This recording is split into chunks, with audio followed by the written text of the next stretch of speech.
करिए ना केस, चुनौती देकर जा रहे हैं, गुवाहाटी में बैठकर चुनौती दे रहे हैं, करिए केस। पवन खेड़ा को मैं पवन पेड़ा बना दूं।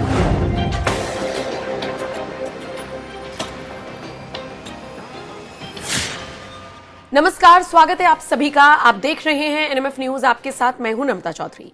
9 अप्रैल का दिन असम की जनता के लिए बेहद महत्वपूर्ण रहा। 126 सीटों पर मतदान हुआ, एक ही चरण में मतदान था, पूरा हो चुका है और 4 मई को नतीजे आएंगे जो ये बताएंगे कि 9 अप्रैल को असम की जनता ने किसे चुना है और कौन असम की सत्ता पर काबिज होगा और कौन मुख्यमंत्री बनेगा।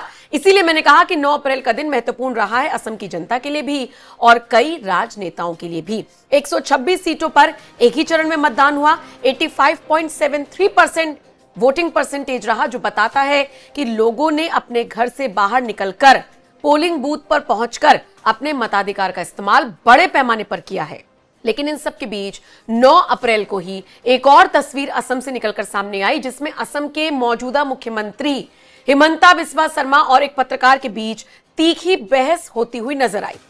ये बहस क्यों हुई ये आप समझे, उससे पहले आपको सुनने होंगे हिमंता बिस्वा शर्मा के वो बयान जिनकी वजह से पूरा विवाद गरमाया हुआ है। मेरा चुनाव जीतने के लिए ये सब नहीं सही है, लेकिन कांग्रेस का लोग फालतू है, अकल नहीं। राहुल गांधी भी पागल है, ये पवन खेड़ा उससे भी ज्यादा पागल है। अब लीगल एक्शन भी लिया, लीगल एक्शन तो चलेगा ही, लेकिन और एक एक्शन में लेने जा रहा हूँ, बाद में बताऊंगा। पवन खेड़ा को मैं पवन पेड़ा बना दूंगा, थोड़ा दिन इंतजार। ये बयान आपने सुने, हिमंता बिस्वा शर्मा और पवन खेड़ा के बीच में हाल फिलहाल वाद विवाद देखा गया। इसकी शुरुआत पवन खेड़ा ने की, जब पवन खेड़ा ने असम के मुख्यमंत्री की पत्नी पर 3-3 पासपोर्ट होने का आरोप लगा दिया। पवन खेड़ा ने गुवाहाटी में प्रेस कॉन्फ्रेंस करते हुए कहा कि हम यहीं बैठे हैं, अगर हम गलत हैं तो आप हमारे खिलाफ केस करा दो। आप करिए ना केस, चुनौती देकर जा रहे हैं, गुवाहाटी में बैठकर चुनौती दे रहे हैं, करिए केस।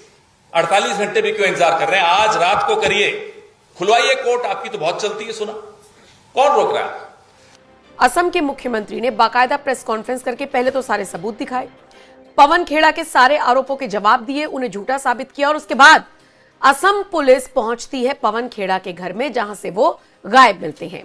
अलग अलग सूत्रों के हवाले से खबर यह मिली कि वो तेलंगाना में छुपे हुए हैं, तो किसी और रिपोर्ट में कहा गया कि वो कहीं और छुपे हुए हैं, लेकिन जो दावा कर रहे थे गुवाहाटी में बैठकर, वो पवन खेड़ा मुंह छुपाते हुए गाड़ी में बैठे हुए और भागते हुए नजर आए थे। ये तस्वीरें हम सबने देखी थी।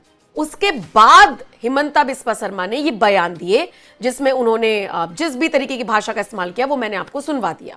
यहीं से पूरी कंट्रोवर्सी स्टार्ट हुई और इसी को लेकर जब मीडिया के सामने हिमंता बिस्वा शर्मा बात रख रहे थे, तो एक बहुत प्रतिष्ठित संस्थान के पत्रकार ने उनसे कहा कि आप जिस तरीके की भाषा का इस्तेमाल कर रही हैं वो गलत है। हिमंता बिस्वा शर्मा ने भड़कते हुए कहा कि आप जिस तरीके की भाषा का इस्तेमाल करते हैं, आपसे तो बेहतर ही मैं अपनी भाषा का इस्तेमाल करता हूं। पत्रकार भड़क गए। पत्रकार ने कहा कि आपसे हमें सर्टिफिकेट की जरूरत नहीं है, तो हिमंता बिस्वा शर्मा ने कहा तो मैंने भी आपको नहीं बुलाया है कि आप आए मेरी प्रेस कॉन्फ्रेंस पर मुझसे सवाल पूछें।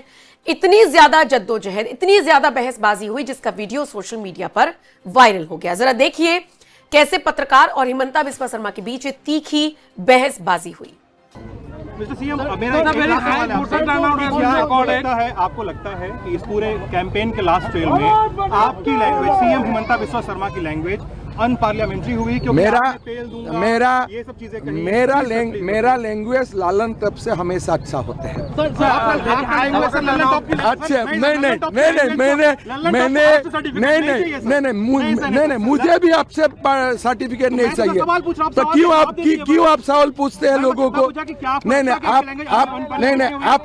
आप एक मिनट, आप मुझे से अपॉइंटमेंट लिया? नहीं सर, यहाँ पे नहीं, आप ऐसा मत करो। मैं आपको कोई प्रेस वार्ता में बुलाया नहीं हूँ। मैं नहीं आया तो आप मत करो। अभी क्यों कर रहे हैं? यहाँ पे लोग खड़े। नहीं, आप क्यों मुझे क्वेश्चन पूछेगा? इतना पूछा आप तो मैं भी देखो, आप मुझे मैं टीवी में आपको देख के मुझे लगा आपका लैंग्वेज बहुत खराब है।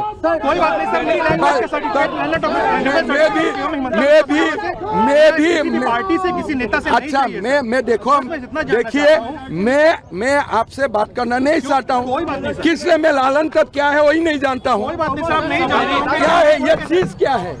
अब जब इस बहस का वीडियो वायरल हुआ तो सोशल मीडिया पर प्रतिक्रिया आने का दौर शुरू हुआ। जाहिर सी बात है, एक पक्ष हिमंता बिस्वा शर्मा के पक्ष में रहा, जिसका कहना था कि पत्रकार इतना इरिटेट कर देते हैं कि सामने वाला इसी तरीके से जवाब देता है और फिर काट छांट कर वीडियो चलाते हैं। दूसरे पक्ष ने पत्रकार की तारीफ की कि नेताओं को सबक सिखाना इसी तरीके से आना चाहिए। कौन सही कौन गलत ये आपके हवाले। आपने वीडियो देख लिया, बयान सुन लिया, पत्रकार की भाषा भी सुन ली, लेकिन इन सब के बीच अजीत अंजुम जैसे जो मोदी विरोधी पत्रकार हैं, बीजेपी विरोधी पत्रकार हैं, उनको मौका मिल गया। जैसे एक लंबा चौड़ा ट्वीट अजीत अंजुम की तरफ से किया गया। अ जर्नलिस्ट नेम, बाकायदा नाम दिया है, stands firm in front of a dim-witted chief minister. Congratulations and best wishes to such a journalist. Himanta Biswa Sharma से जिस पत्रकार की बहस हुई उसको कैसे प्रेज मोदी विरोधी और बीजेपी विरोधी पत्रकार करते हुए नजर आए हैं, तांता लगा हुआ है। आप देख सकते हैं उन ट्वीट्स का, ट्विटर भरा पड़ा इन सारी चीजों से। बहरहाल इन सब के बीच ये बहसबाजी, हिमंता बिस्वा शर्मा का बयान और ये पूरा जो वीडियो आप देख रहे हैं, इस पर आपका क्या कुछ कहना है? आपकी जो भी प्रतिक्रिया हो, कौन सही कौन गलत, आप अपनी राय हमें जरूर दीजिएगा। और अपडेट्स के लिए एनएमएफ न्यूज देखते रहिए।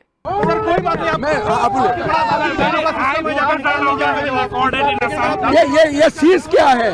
ये सीज क्या है? ये नहीं, ये लालन तब सीज क्या है? लालन तब का मीनिंग क्या है?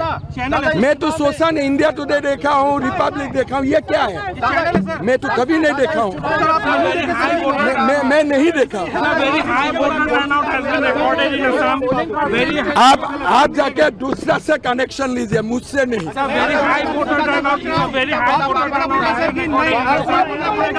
लालन तब का मीनिंग क्या है? लालन तब का मीनिंग क्या है? नहीं, लालन तब का मीनिंग क्या है? लालन तब का मीनिंग क्या है? मैं तो हिंदी भाषा से ये भी नहीं देखा हूँ। लालन तब का मीनिंग क्या है? देखिए, हमें जो कॉलेज में हिंदी सिखाया गया है उसमें कोई लालन तब वर्ड ही नहीं था। Very high voter turnout has been recorded as expected. How do you would like to say it will signify these elections? I think people are going to give a decisive mandate for the development of Assam. दादा एक UCC को लेकर के Congress party आरोप लगाती रही। आप करिए ना केस, चुनौती देकर जा रहे हैं, गुवाहाटी में बैठकर चुनौती दे रहे हैं, करिए केस। पवन खेड़ा को मैं पवन पेड़ा बना दूं।